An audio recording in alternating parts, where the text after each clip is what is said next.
Israel ने उत्तरी Gaza को 24 घंटे में खाली करने के लिए कहा है। गाजा के इस इलाके में 11 लाख फिलिस्तीनी रहते। इजराइल ने कहा कि गाजा के लोग अपनी सुरक्षा के लिए उत्तरी गाजा को खाली कर दें, गाजा के दक्षिणी हिस्से में चले जाएं। इजराइल की सेना ने कहा है कि गाजा के लोग तभी वापस लौटे जब इजराइल अगला बयान जारी कर इसकी इजाजत दे। इजराइल की सेना ने यह भी चेतावनी दी है कि वो इजराइल बॉर्डर पर लगे फेंस की तरफ भी ना आए। हालांकि इजराइल की चेतावनी के जवाब में हमास ने भी गाजा के लोगों से कहा कि उन्हें कहीं जाने की जरूरत नहीं है, वो घरों में ही रहें। यानी हमास चाहता है कि उसके अपने लोग मरें, जिससे दिखाकर दुनिया में इजराइल के खिलाफ माहौल बनाया जा सके। तो आप मुझे बताइए, फिलिस्तीन के मुसलमानों को कौन मरते हुए देखना चाहता है? हमास? अगर तुम्हें लड़ाई लड़नी है तो अकेले लड़ो अपने बूते।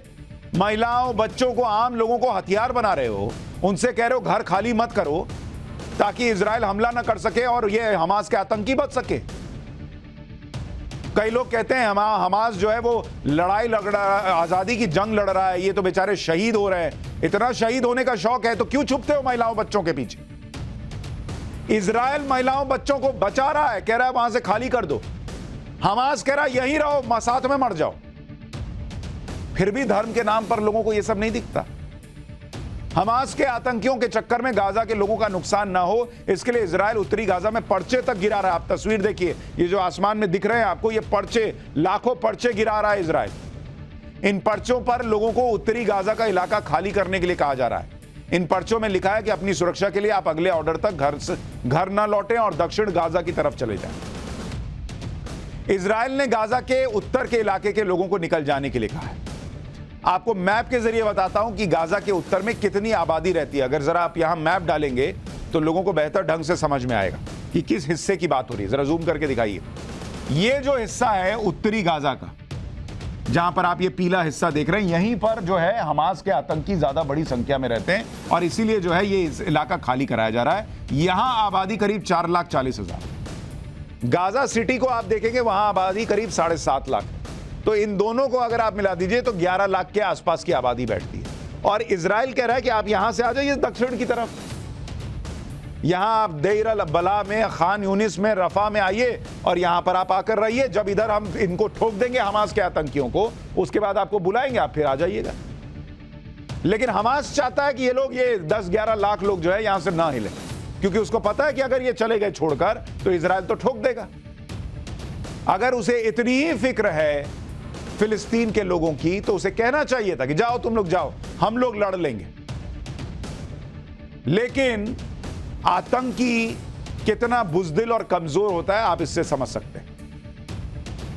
इजराइल गाजा को खाली करने का अल्टीमेटम इसलिए दे रहा है क्योंकि इजराइल अब गाजा में घुसकर हमास के खात्मे की तैयारी कर रहा है। इजराइल की सेना ने कहा है कि आने वाले दिनों में गाजा में बड़े ऑपरेशन करेगा और आम लोगों को नुकसान से बचाने की पूरी कोशिश होगी।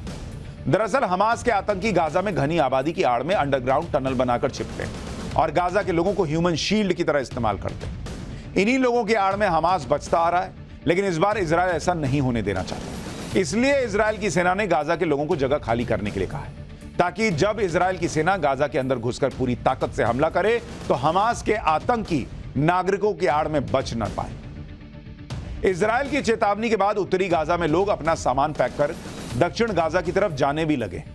उत्तरी गाजा से ये तस्वीरें आई हैं जिसमें लोग गाड़ियों में सामान भरकर पलायन कर रहे हैं। जिसके पास गाड़ी नहीं है वो हाथ में सामान उठाकर पैदल ही चला जा रहा है। इन लोगों ने बताया कि इजराइल ने आसमान से पर्चे गिराकर यह चेतावनी दी है कि इस जगह को खाली कर दो। इजराइल के अल्टीमेटम ने संयुक्त राष्ट्र की भी टेंशन बढ़ा दी। इजराइल की सेना ने गाजा में काम कर रहे संयुक्त राष्ट्र के अधिकारियों को भी कहा है कि वो 1 दिन के अंदर अपने स्टाफ को गाजा से हटा लें। संयुक्त राष्ट्र ने कहा कि इतने कम समय में इतनी बड़ी जनसंख्या का पलायन संभव कैसे है? ये तो असंभव है। इतने बड़े पैमाने पर लोग शहर के एक हिस्से से दूसरे हिस्से में जाते वक्त हमले की चपेट में आ सकते हैं। संयुक्त राष्ट्र ने इजराइल से अपने अल्टीमेटम को वापस लेने की अपील की। यूएन के मुताबिक इजराइल के हमले से करीब 4 लाख लोगों को अपना घर छोड़ना पड़ा है। संयुक्त राष्ट्र के इस बयान से इजराइल भड़क गया और इजराइल ने संयुक्त राष्ट्र को जमकर सुनाया। यूएन में इजराइल के एम्बेसडर गिलाड एडर्न ने कहा कि गाजा के लिए इजराइल की चेतावनी पर यूएन की प्रतिक्रिया अपमानजनक है। कई सालों से संयुक्त राष्ट्र ने हमास के आतंकियों, गाजा में हथियार जमा करने और नागरिकों की हत्या के मामले पर आंखें बंद कर रखी है। अब इजराइल जिसके बेगुनाह नागरिकों को हमास के आतंकवादियों ने बेरहमी से मारा, उसके साथ खड़ा होने के बजाय संयुक्त राष्ट्र इजराइल को ही उपदेश दे रहा है। यूएन के लिए बेहतर होगा कि वो अब बंधकों को वापस करने, हमास की निंदा करने और इजराइल की रक्षा के अधिकार का समर्थन करने पर फोकस करें। मतलब ये संयुक्त राष्ट्र को सुना दिया इजराइल ने कि भाई तुम तब कहां थे जब ये हथियार पहुंच रहे थे हमास के आतंकियों के पास, जब वो हमारे लोगों को ठोक रहा था, तब तुमको नहीं दिख रहा था। और ये संयुक्त राष्ट्र था कहां जब फिलिस्तीन और इजराइल का ये विवाद चलता रहा? इतने सालों से तुम सुलझा क्यों नहीं पाए? संयुक्त राष्ट्र तो खुद कई बार सवालों के घेरे में भाई।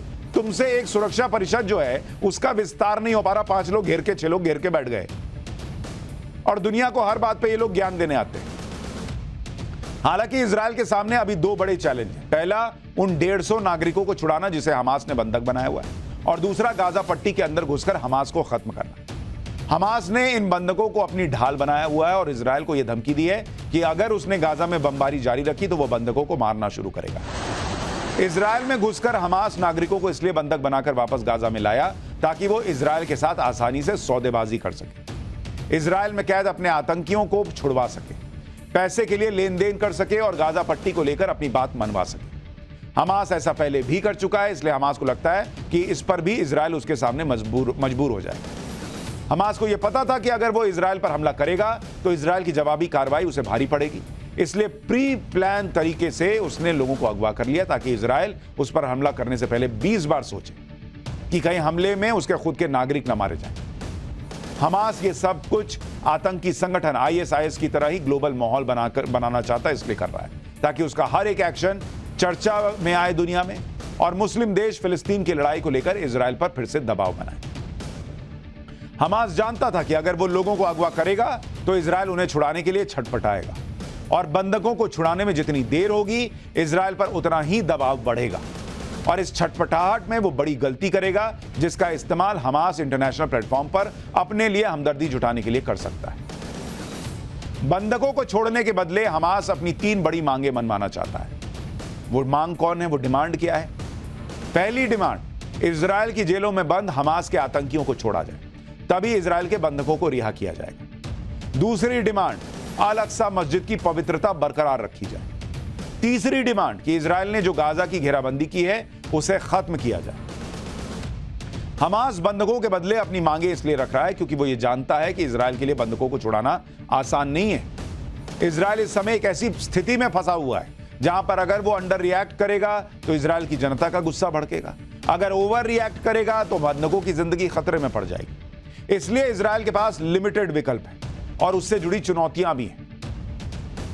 इजराइल के पास पहला विकल्प है गाजा में सभी पब्लिक एक्टिविटी बंद कर दे, मूलभूत सुविधाओं को एक्सेस महीनों तक बंद रखे।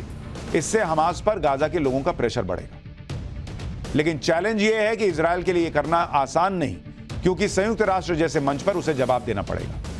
दूसरा विकल्प है कि हमास के बड़े कमांडर्स को इजराइल बंधक बना ले और हमास से बंधक के बदले बंधक नीति पर काम करे। इजराइल के पास अभी यही सबसे उपयुक्त विकल्प है। तीसरा विकल्प है, एक्सपर्ट्स के मुताबिक बंधकों को हमास ने अलग अलग जगह टनल में रखा है।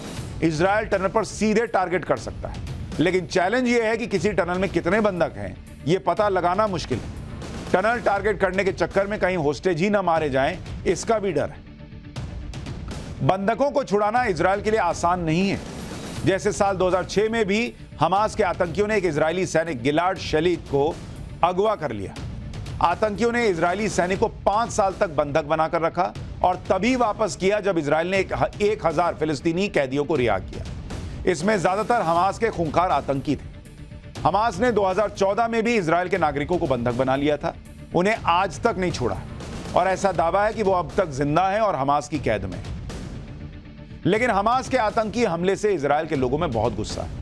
वो चाहते हैं कि इजराइल की सेना जल्द से जल्द हमास को तबाह करे और बंधकों को छुड़ाए, क्योंकि आप देखिए हमास ने आज फिर से इजराइल पर रॉकेट से हमला किया। जो लोग हमास का समर्थन कर रहे हैं और गिनाते हैं कि इजराइल हमला कर रहा है, इजराइल के रॉकेट उन्हें दिखते हैं, उन्हें हमास के रॉकेट नहीं दिखते।